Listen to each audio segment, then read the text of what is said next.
की वोटिंग पे भरोसा है कि बैलेट पेपर की वोटिंग पे? मैं वो सवाल फिर पूछना चाहता हूँ। इस चक्की पर इस नुक्कड़ सभा में उपस्थित हर व्यक्ति हाथ उठा के बताए, जिन लोगों को ईवीएम पे भरोसा है पहले वही वोट दे दे हाथ उठा के। ईवीएम पे भरोसा नहीं है तो कौन लोग हैं जो आज भी भरोसा करते हैं कि बैलेट पेपर पे वोट पड़ेगा तो वो सही होगा? ये दृश्य देखिए, पूरे देश की यही स्थिति है। ईवीएम मशीन बनाया जापान ने, जापान की जनता बागी होकर खड़ी हो गई, ना वोट पड़ी हमने की यहाँ ईवीएम ने। समाज में उनके लोग यही कहते हैं, उनकी पार्टी के लोग यही कहते हैं। पूछिए, ए ईमानदारों के सरदारों, बताओ निर्वाचन आयुक्त की नियुक्ति में सुप्रीम कोर्ट ने क्या बेईमानी कर दिया था? उसने कहा था एक चीफ जस्टिस होगा, एक प्रधानमंत्री होगा, एक प्रतिपक्ष का नेता होगा, सरकार किसी की होगी, यही व्यवस्था। इसको पलट दिया गया। अब कानून क्या बना दिया गया? निष्पक्ष कानून चुनिए। निष्पक्ष कानून ये बना कि इसमें सुप्रीम कोर्ट के जज की जरूरत नहीं, प्रधानमंत्री खुद होगा। एक प्रधानमंत्री की तरफ से नियुक्त किया गया, उसी के मंत्रिपरिषद का एक दूसरा मंत्री होगा दूत, और तीसरा नंबर पर प्रतिपक्ष का नेता होगा। आप बताइए, ये ईमानदारी की बात होगी? अगर इसमें चयन हुआ तो ये तीनों लोग मिल करके ईमानदारी से क्या देश की जनता इसे मानेगी? हाय हाय देश में हो रहा है। जिस कोने में चले जाइए, आप लोग तो पढ़े लिखे साफ सुथरे लोग दिख रहे हैं, दमखम वाले दिख रहे हैं, आप भले न माने, लेकिन गांवों में तो हर जगह मैंने पूछा कि बताओ ईवीएम की वोटिंग पे भरोसा है कि बैलेट पेपर की वोटिंग पे? मैं वो सवाल फिर पूछना चाहता हूँ। इस चक्की पर इस नुक्कड़ सभा में उपस्थित हर व्यक्ति हाथ उठा के बताए, जिन लोगों को ईवीएम पे भरोसा है पहले वही वोट दे दे हाथ उठा के। ईवीएम पे भरोसा नहीं है तो कौन लोग हैं जो आज भी भरोसा करते हैं कि बैलेट पेपर पे वोट पड़ेगा तो वो सही होगा? ये दृश्य देखिए, पूरे देश की यही स्थिति है।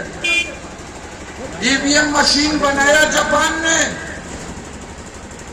जापान की जनता बागी होकर खड़ी हो गई, ना वोट पड़ी हमने की यहाँ ईवीएम ने, वहां बैलेट पेपर से वोट पड़ता है। इंग्लैंड में, अमेरिका में बैलेट पेपर से वोट पड़ता है। हमने कब मशीन युग में बन गया? हमने क्या मशीन से वोट पड़ी? अब कहते हैं लोग कि भाई मनते नहीं खाते, हमने का मनौते नहीं खींचा। देश की जनता अपने ऊपर जो बेईमानी थोपी जा रही है उसके विरुद्ध में उठ के खड़ी नहीं होती। आप सोचते हो कोई नेता है कि करवा देगा? नेता नहीं करा सकता।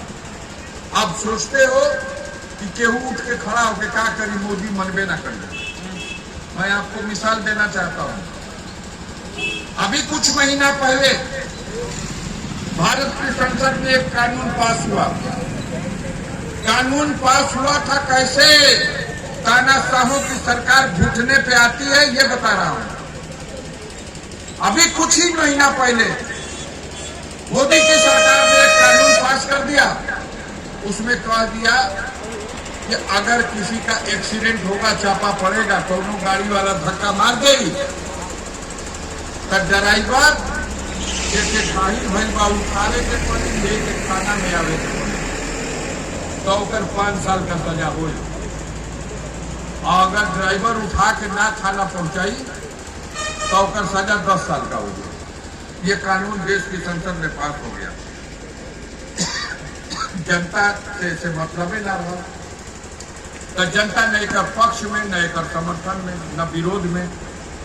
लेकिन तोहरे देशवा में, तोहरे गाँव में घर का रहे वाला ड्राइवरवा 3 दिन में मोदी की सरकार को घुटने पे ला दिए। इन्होंने हड़ताल किया, खाली गाड़ियां खड़ा कर देना, तो न कहीं आंदोलन भई, न कहीं लूट मार भई, न कहीं मसाल जलाई गई, न कहीं चक्का जाम किया गया।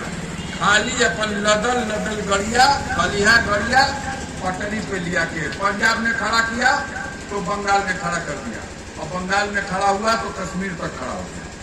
पूरा भारत 3 दिन में खड़ा। 2 दिन का भी गुड़ नहीं लो लोग।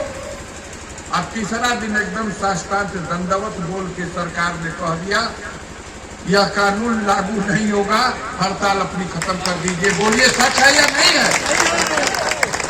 आप खड़े हो, तानाशाह भी घुटना टेकेगा, लड़बे ना करो। अच्छा तो हुनकरा पर न होता, हमारा के कोने में कष्ट हुआ। बारी सबकी आनी है, आज हमारी बारी है। तमाशा देख लो। लेकिन जो तानाशाही विचार रखता है उसकी निगाह और उसका कर्तव्य सबके लिए एक जैसा होता है। ऊपर से शुरू के लिए बड़ा तो ये ढेर दूर से लौका था हमारा था, पहले वहां ले काम शुरू के लिए बड़ा तो, लेकिन बची केहू